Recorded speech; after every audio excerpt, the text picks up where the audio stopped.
Supremacy of the parliament, है ना। मैं आपके सामने ये कहता हूँ कि मेरा अपना अंदाज़ा ये है, मैं वकील नहीं हूँ तो लिहाजा मुमकिन है मैं डिफ़र करूँ। मेरा अपना अंदाज़ा ये है कि there is supremacy of the constitution of Pakistan which was approved by the parliament, had it been approved by the entire people of Pakistan. तो हमने ये यूनानिमस अप्रूवल हुआ आइन को, तो हमने ये समझा है कि आइन यूनानिमसली लोगों ने एक अंदाज से अप्रूव किया। सुप्रीमेसी उस आइन की है। बट अगर सुनिए पार्लियामेंटी कमेटी भी तो आइन में ही तरमीम करने जा रही है। मेरी यही तो मैं आपसे कह रहा हूँ ना, आइन में तरमीम करने नहीं, फिलहाल तो ये 2/3 मेजॉरिटी से जाएगी बात है ना। मैं तो आपसे ये कह रहा हूँ कि वो आइन सुप्रीम है। अच्छा, उस आइन के नीचे वो कॉन्स्टिट्यूशन सुप्रीम है, उसके नीचे इदारे हैं, ये एग्जीक्यूटिव है, पार्लियामेंट है और जुडिशरी है ना। और ये तीनों तकरीबन बराबर। देखिए, पॉलिटिशियन जब इस चीज़ को टिंकर करता है ना तो वो किसी इंटरेस्ट के साथ भी करता है। अच्छा, मैं टिंकर के एतबार से आपसे ये बात कह रहा हूँ कि मैं डेंटिस्ट हूँ पेशे के एतबार से, है ना। आप यहाँ बिठा दीजिए पार्लियामेंट्री कमेटी जो फैसला करेगी कि मैं अच्छा डेंटिस्ट हूँ, ये अच्छे डेंटिस्ट हैं, डजंट मेक सेंस। लिहाजा मैं आपके सामने एक और जुडिशरी का भी तो इनपुट है। नहीं, जुडिशरी का तो इनपुट है ना, मगर जुडिशरी ने देखो ना, गुड की बात कर रहा हूँ ना मैं, ये भी डॉक्टर हैं, ये भी मैं भी डॉक्टर हूँ, मिसाल के तौर पर। Does it make sense to you कि president Obama chief justice nominate करते हैं? Does it make sense to you? देखिए, मगर आप इस तरह से उसकी बात करेंगे तो उसकी बहुत लंबी हिस्ट्री में कमेटी में जाता है, उसमें हेयरिंग होती है, उसकी बहुत बड़ी हिस्ट्री है बाई पार्टिसानशिप की अमेरिका के अंदर, है ना। वो आइन के अलावा भी they have a 200-year tradition on what they do, and sometimes if you look at that तो they have also made some mistakes here and there। हम तो कर ही रहे हैं, यानी हम तो मिस्टेक्स अपनी कम कर रहे हैं। तो लिहाजा मैं आपके सामने जो बात रख रहा हूँ ना, वो ये कि पार्लियामेंट्री कमीशन आप बना दीजिए, एक्सपर्ट्स को बिठा दीजिए, वो ये तफरीक नहीं करेंगे whether he is a good doctor और I am a good doctor,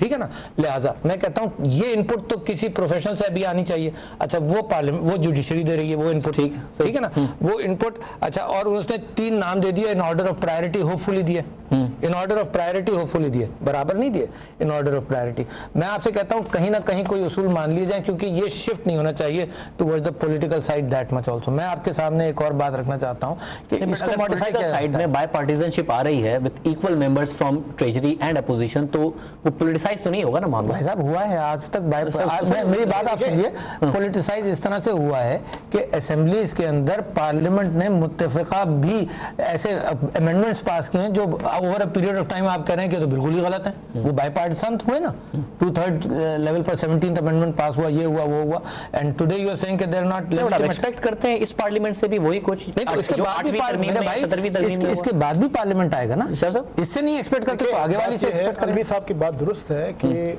आइन जो है वो जाहिर है एक बेसिक डॉक्यूमेंट है, ठीक है ना। लेकिन मैं इस लिहाज से कह रहा हूँ, ये तो खैर इंटरनेशनली एक्सेप्टेड एक कॉन्सेप्ट है पार्लियामेंट्री डेमोक्रेसी में कि पार्लियामेंट इज सुप्रीम, क्योंकि आइन भी पार्लियामेंट बनाती है। आइन कोई इलामी जो है सहीफा तो नहीं है, तो अल्टीमेटली आइन भी पार्लियामेंट बनाती है और पार्लियामेंट आइन को अमेंड भी कर सकती है। तो जो अमेंडिंग अथॉरिटी होगी जाहिर है उसका क्रीचर है आइन, लेकिन ये एक ऐसा क्रीचर है जो बाद में अपने क्रिएटर को भी गवर्न करता है, यानी पार्लियामेंट पे भी उसके इस तरह ही जो है कवायद और जवाबित उस पर जो है वो असरअंदाज होते हैं। मसला जो है वो इस वक्त ये है कि हम एक चीज़ जो है वो मिस कर रहे हैं, वो ये है कि इस माहौल में मौजूदा, मैंने इसे गुजारिश की पॉलिटिकल, देखिए आइन जो चलता है उसका ताल्लुक कोई कानून और किसी जवाबित के इन्फोर्समेंट से नहीं होता, पॉलिटिकल एटमॉस्फेयर पे होता है कि कन्वेंशंस। अब यूके का आइन जो है वहाँ पे कोई रिटन लॉ नहीं है, ठीक है ना, लेकिन वहाँ पे कन्वेंशंस का मतलब ये है कि पॉलिटिकल कल्चर अगर आपको उस तरफ ले जाए जिस तरफ आपके फंडामेंटल राइट्स और आपके सिविल राइट्स दोनों महफूज होते हैं, तो किसी भी डिक्टेटर को जुर्रत नहीं होगी कि वो सबोटाज करे आइन को। लेकिन आप 10 आइन बनाएं। मैं आपसे एक और गुजारिश करना चाहता हूं, मुझको आप बताएं पाकिस्तान की तारीख में जितने भी कॉन्स्टिट्यूशनल क्राइसिस हुए हैं, क्या वो आइन की वजह से हुए हैं?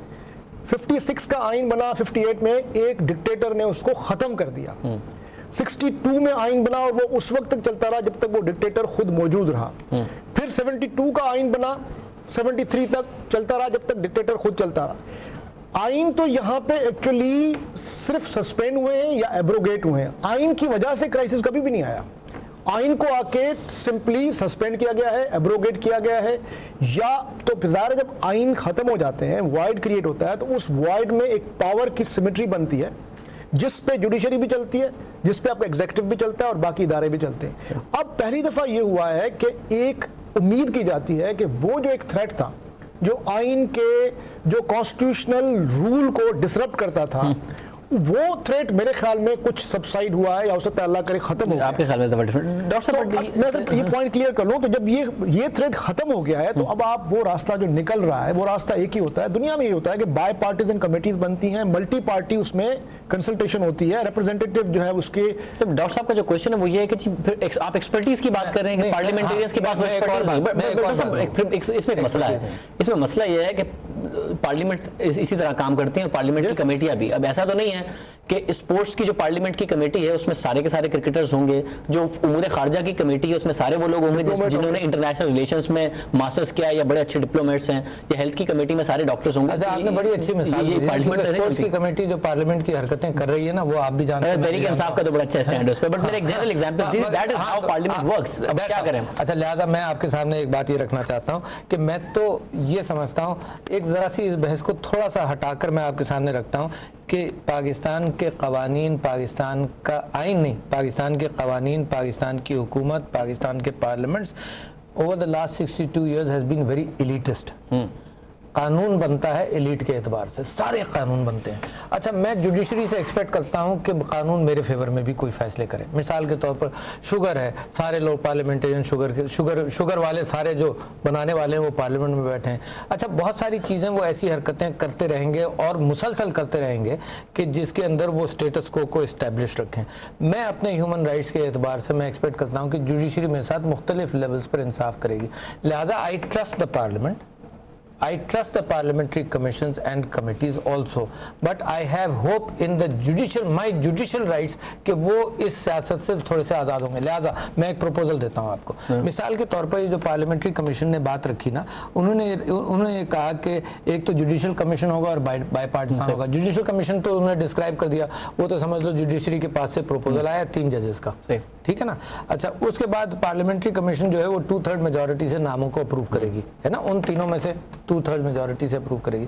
तो मैं कहता हूं कि अगर इस सिस्टम को चलाएं तो इसके अंदर एक और बंदिश डालें, 2/3 मेजॉरिटी से अप्रूव करेगी। मैं समझता हूं कि पहली क्वालिफिकेशन इस रिकमेंडेशन की सीनियरिटी होनी चाहिए, जिससे सुप्रीम कोर्ट विगल आउट करने की कोशिश कर रही है ना। और इसमें आपने सपोर्ट किया सुप्रीम कोर्ट, जिसमें मैंने सपोर्ट किया है, क्योंकि कभी कभी मामलात की खराबी की वजह से जब कानून मौजूद नहीं है तो इस वक्त वो अपने आप को इंटरप्रेट खुद ही कर रही है।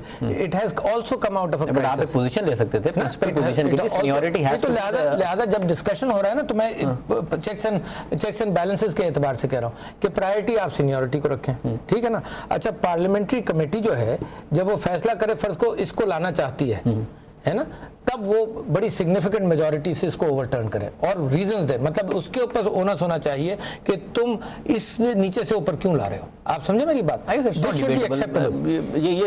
अच्छी रिकमेंडेशन। मसला ये है कि भाई कोई वजह हो ना, पास्ट को रख के जहन में फ्यूचर के बारे में सोच रहे हैं। मेरा ख्याल है पास्ट को अब जो है अपने जहन से निकाल देना चाहिए, हमको फ्यूचर की तरफ देखना चाहिए, और फ्यूचर में आपको जो दुनिया में इस वक्त मुरवज निज़ाम हैं उनको देखना चाहिए।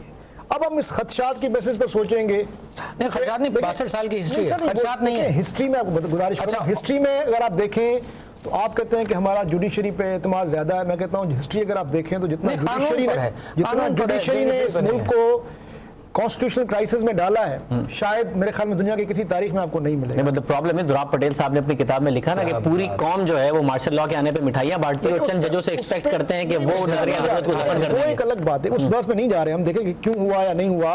लेकिन मैं आपको ये भी बताऊं कि इंदिरा गांधी के इमरजेंसी के दौर में क्या इंडियन सुप्रीम कोर्ट ने इंदिरा गांधी को मानने से इनकार नहीं किया था? देखिए, ये बात ना करें। आप अगर अमेरिकन हिस्ट्री देखेंगे, ट्रूमैन, प्रेसिडेंट ट्रूमैन के ज़माने में जस्टिस वारन आया और ट्रूमैन समझ रहा था कि मैं अपनी मर्जी से, ट्रूमैन ने वहाँ पे उस ज़माने में, मैं आपको मिसाल दे रहा हूँ, स्टील मिल्स जो है वो नेशनलाइज करने की कोशिश की थी, ये रिफ्यूज्ड। रेनकुस्ट आया निक्सन के ज़माने में और निक्सन समझ रहा था कि रेनकुस्ट को लाने के बाद, ब्रेनन और रेनकुस्ट को लाने के बाद 2 जस्टिस थे, बाद में रेनकुस्ट जो है चीफ जस्टिस बना अमेरिका का, सुप्रीम कोर्ट का। निक्सन का ख्याल था कि मैं सुप्रीम कोर्ट को कंजर्वेटिव साइड पे ले जाऊंगा, लेकिन आपको याद होगा कि जो फेमस डिसीजन थी रो वर्सेस वेड, जिसमें एबॉर्शन को लीगलाइज करार दिया गया था, वो उसी ब्रेनन ने और उसी रेनकुस ने दिया था।